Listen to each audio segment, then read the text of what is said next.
തമിഴ് സിനിമയിലെ സൂപ്പർ സ്റ്റാറായ വിജയ് ഇന്ന് തമിഴ്നാട്ടിലെ പവർഫുൾ മുഖ്യമന്ത്രിയാണ്. വിജയിയാണല്ലോ ഇന്നത്തെ സംസാര വിഷയം. അപ്പോൾ വിജയുടെ സിനിമാ കരിയറിൽ ഏറ്റവും കൂടുതൽ ബോക്സ് ഓഫീസിൽ നിന്നും കളക്ഷൻ നേടിയ 10 സിനിമകൾ ഏതൊക്കെയാണെന്ന് നോക്കാം. ഈ ലിസ്റ്റിൽ ഒന്നാമത്തെ സിനിമ ഇത് തന്നെയാണോ എന്ന് നിങ്ങൾ സംശയിക്കും. എന്നാൽ നമുക്ക് നേരെ വീഡിയോയിലേക്ക് കടക്കാം.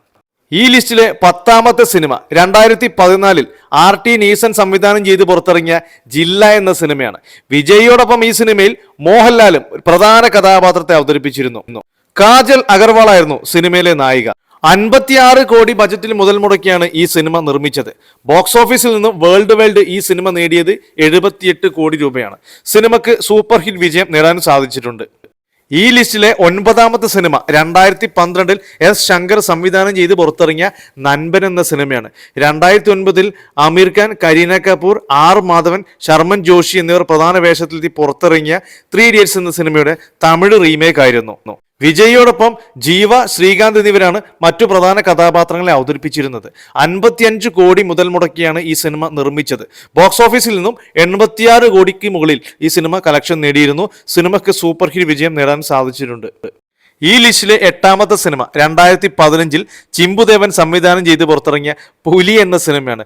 വളരെ നെഗറ്റീവ് അഭിപ്രായമായിരുന്നു ഫാൻസിന്റെ ഇടയിൽ നിന്ന് വരെ ഈ സിനിമയ്ക്ക് ലഭിച്ചത്. പക്ഷെ സിനിമയ്ക്ക് അത്യാവശ്യം ബോക്സ് ഓഫീസിൽ നിന്ന് കളക്ഷൻ നേടിയിരുന്നു. പക്ഷേ സിനിമയുടെ ബജറ്റ് കവർ ചെയ്ത് പോകാൻ ഈ സിനിമയ്ക്ക് സാധിച്ചില്ല. ഈ സിനിമയിൽ ശ്രീദേവി, സുദീപ് എന്നിവരായിരുന്നു മറ്റു പ്രധാന കഥാപാത്രങ്ങളെ അവതരിപ്പിച്ചത്. 92 കോടി രൂപ മുതൽ മുടക്കിലായിരുന്നു ഈ സിനിമ നിർമ്മിച്ചത്. പക്ഷേ ഈ സിനിമക്കാകെ ബോക്സ് ഓഫീസിൽ നിന്നും 105 കോടി രൂപ മാത്രമാണ് കളക്ട് ചെയ്യാൻ സാധിച്ചത്.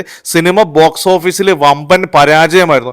പക്ഷേ 105 കോടി കിട്ടി. അതായത് ടോട്ടൽ കളക്ഷന്റെ കാര്യത്തിൽ, അതായത് വിജയുടെ കരിയറിൽ തന്നെ ഏറ്റവും കൂടുതൽ കളക്ഷൻ നേടിയ സിനിമകളിൽ 8ാം സ്ഥാനത്ത് എന്ന് മാത്രമേ ഈ സിനിമയ്ക്കുള്ളൂ. സിനിമ ദയനീയ പരാജയമായിരുന്നു. ഈ ലിസ്റ്റിലെ 7ാമത്തെ സിനിമ 2017 ഭാരതൻ സംവിധാനം ചെയ്ത് പുറത്തിറങ്ങിയ ഭൈരവ എന്ന സിനിമയാണ്. ഈ സിനിമയിൽ വിജയിയോടൊപ്പം കീർത്തി സുരേഷ്, ജഗപതി ബാബു എന്നിവരായിരുന്നു മറ്റു പ്രധാന കഥാപാത്രങ്ങളെ അവതരിപ്പിച്ചത്. 70 കോടി മുതൽ മുടക്കിലാണ് ഈ സിനിമ നിർമ്മിച്ചത്. ബോക്സ് ഓഫീസിൽ നിന്നും ഈ സിനിമക്ക് 115 കോടി കളക്ഷൻ നേടാൻ സാധിച്ചിട്ടുണ്ട്. ഈ സിനിമ ബോക്സ് ഓഫീസിലൊരു എബവ് ആവറേജ് സിനിമയായിരുന്നു. ഈ ലിസ്റ്റിലെ 6ാമത്തെ സിനിമ 2014 AR മുരുകദോസ് സംവിധാനം ചെയ്ത് പുറത്തിറങ്ങിയ കത്തി എന്ന സിനിമയാണ്. പ്രേക്ഷകരിൽ നിന്നും വളരെ നല്ല അഭിപ്രായം ലഭിച്ച ഈ സിനിമയിൽ വിജയിയോടൊപ്പം സാമന്ത രുത്പ്രഭു, നീൽ നിതിൻ മുകേഷ് എന്നിവരൊക്കെയായിരുന്നു പ്രധാന കഥാപാത്രങ്ങളെ അവതരിപ്പിച്ചത്. 70 കോടി ബജറ്റിൽ മുതൽ മുടക്കിയാണ് ഈ സിനിമ പുറത്തിറക്കിയത്. ബോക്സ് ഓഫീസിൽ നിന്നും ഈ സിനിമക്ക് 134 കോടി കളക്ഷൻ നേടാൻ സാധിച്ചിട്ടുണ്ട്. ഈ സിനിമ ബോക്സ് ഓഫീസിൽ സൂപ്പർ ഹിറ്റ് വിജയം നേടിയിട്ടുണ്ട്. ഈ ലിസ്റ്റിൽ 5ാം സ്ഥാനത്തുള്ളത് 2012 AR മുരുകദോസ് സംവിധാനം ചെയ്ത് പുറത്തിറങ്ങിയ തുപ്പാക്കി എന്ന സിനിമയാണ്. ബോക്സ് ഓഫീസിൽ നിന്നും വളരെ നല്ല അഭിപ്രായമായിരുന്നു ഈ സിനിമയ്ക്ക് ലഭിച്ചത്. ഈ സിനിമയിൽ വിജയിയോടൊപ്പം കാജൽ അഗർവാൾ, വിദ്യുത് ജംവാൽ എന്നിവരായിരുന്നു പ്രധാന കഥാപാത്രങ്ങളെ അവതരിപ്പിച്ചിരുന്നത്. ഈ സിനിമയുടെ നിർമ്മാണത്തിന് ചെലവായത് 60 കോടി രൂപയായിരുന്നു. എന്നാൽ ബോക്സ് ഓഫീസിൽ നിന്നും ഈ സിനിമ 137 കോടിക്ക് മുകളിൽ കളക്ഷൻ നേടി. ഓൾ ടൈം ബ്ലോക്ക് ബസ്റ്റർ വിജയം വിജയുടെ കരിയറിൽ നേടിയ സിനിമയായിരുന്നു തുപ്പാക്കി. ഈ ലിസ്റ്റിൽ 4ാം സ്ഥാനത്തുള്ളത് 2016 അറ്റ്ലിയുടെ സംവിധാനത്തിൽ പുറത്തിറങ്ങിയ തെറി എന്ന സിനിമയാണ്. വളരെ മികച്ച അഭിപ്രായമായിരുന്നു ഈ സിനിമക്കും ബോക്സ് ഓഫീസിൽ നിന്നും ലഭിച്ചത്.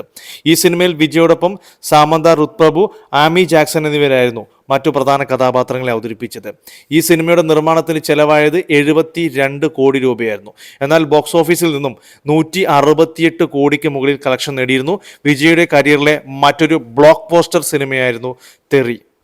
ബോക്സ് ഓഫീസിൽ നിന്ന് ഏറ്റവും കൂടുതൽ പൈസ കളക്ട് ചെയ്ത കാര്യത്തിൽ 3ാം സ്ഥാനത്ത് നിൽക്കുന്നത് 2018 AR മുരുകദോസ് സംവിധാനം ചെയ്ത് പുറത്തിറങ്ങിയ സർക്കാർ എന്ന സിനിമയാണ്. ഈ സിനിമക്കും അത്യാവശ്യം നല്ല അഭിപ്രായമായിരുന്നു ബോക്സ് ഓഫീസിൽ നിന്ന് ലഭിച്ചത്.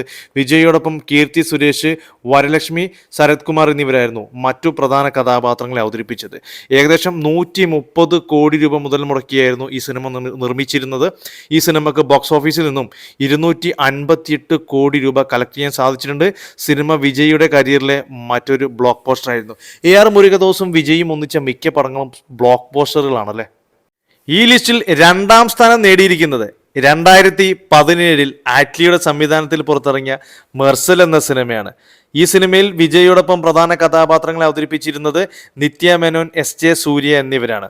ഈ സിനിമ നിർമ്മിക്കാൻ ചെലവായത് 120 കോടി രൂപയാണ്.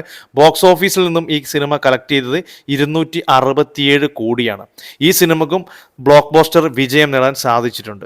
വിജയുടെ സിനിമാ കരിയറിൽ ഏറ്റവും അധികം ബോക്സ് ഓഫീസിൽ നിന്നും കളക്ഷന്റെ കാര്യത്തിൽ ഒന്നാം സ്ഥാനത്ത് എത്താൻ സാധിച്ചത് 2019 ആറ്റ്ലി സംവിധാനം ചെയ്ത് പുറത്തിറങ്ങിയ ബിഗിൽ എന്ന സിനിമയാണ്. മികച്ച അഭിപ്രായമായിരുന്നു ഈ സിനിമയ്ക്ക് ലഭിച്ചത്. വിജയോടൊപ്പം ഈ സിനിമയിൽ പ്രധാന കഥാപാത്രത്തെ അവതരിപ്പിച്ചത് നയൻതാരയും ജാക്കി ഷെറഫുമായിരുന്നു. ഈ സിനിമ നിർമ്മിക്കാൻ ചെലവായത് 180 കോടി രൂപയായിരുന്നു. ബോക്സ് ഓഫീസിൽ നിന്നും ഈ സിനിമ കളക്ട് ചെയ്തത് 321 കോടി രൂപയാണ്. ഇതിൽ തമിഴ്നാട്ടിൽ നിന്ന് മാത്രം 146 കോടി രൂപ കളക്ട് ചെയ്തു. ഇന്ത്യയുടെ മറ്റു ഭാഗങ്ങളിൽ നിന്ന് 79 കോടി രൂപ കളക്ട് ചെയ്തു. ഓവർസീസ് 96 കോടി രൂപ. അങ്ങനെ ഏകദേശം 321 കോടി രൂപയാണ് ഓൾ ടുഗെദർ ഈ സിനിമ കളക്ട് ചെയ്തിരിക്കുന്നത്. ഈ സിനിമക്ക് സൂപ്പർ ഹിറ്റ് വിജയം നേടാനും സാധിച്ചിട്ടുണ്ട്. ബോക്സ് ഓഫീസിൽ നിന്ന് ഏറ്റവും കൂടുതൽ പൈസ നേടിയ സിനിമകളെയാണ് ഈ 10 ലിസ്റ്റിൽ ഉൾപ്പെടുത്തിയിരിക്കുന്നത്. ഇതിൻ്റെ അർത്ഥം ഇതൊക്കെ ഏറ്റവും മികച്ച സിനിമയുടെ മികച്ച സ്ഥാനങ്ങളല്ല, കളക്ഷൻ്റെ കാര്യത്തിൽ മാത്രമാണ് 1 മുതൽ 10 വരെ ഇതിൽ ചെയ്തിരിക്കുന്നത്. നിങ്ങൾക്ക് ഏറ്റവും ഇഷ്ടപ്പെട്ട വിജയുടെ സിനിമ ഏതാണ്? അതുപോലെ വിജയ് മുഖ്യമന്ത്രിയായിരിക്കുകയാണ്. എന്തൊക്കെയാണ് നിങ്ങളുടെ പ്രതീക്ഷകൾ? വിജയ് നല്ല രീതിയിൽ തന്നെ തമിഴ്നാടിനെ ഭരിക്കുമോ അല്ലെങ്കിൽ ഭരിച്ചൊരു ലെവലിൽ എത്തിക്കുമോ? നിങ്ങളുടെ അഭിപ്രായങ്ങൾ തീർച്ചയായും കമൻറ്റ് ബോക്സിൽ രേഖപ്പെടുത്തുക. അപ്പോൾ മറ്റൊരു വീഡിയോയുമായി വീണ്ടും കാണാം. Thank you for watching only for roasting.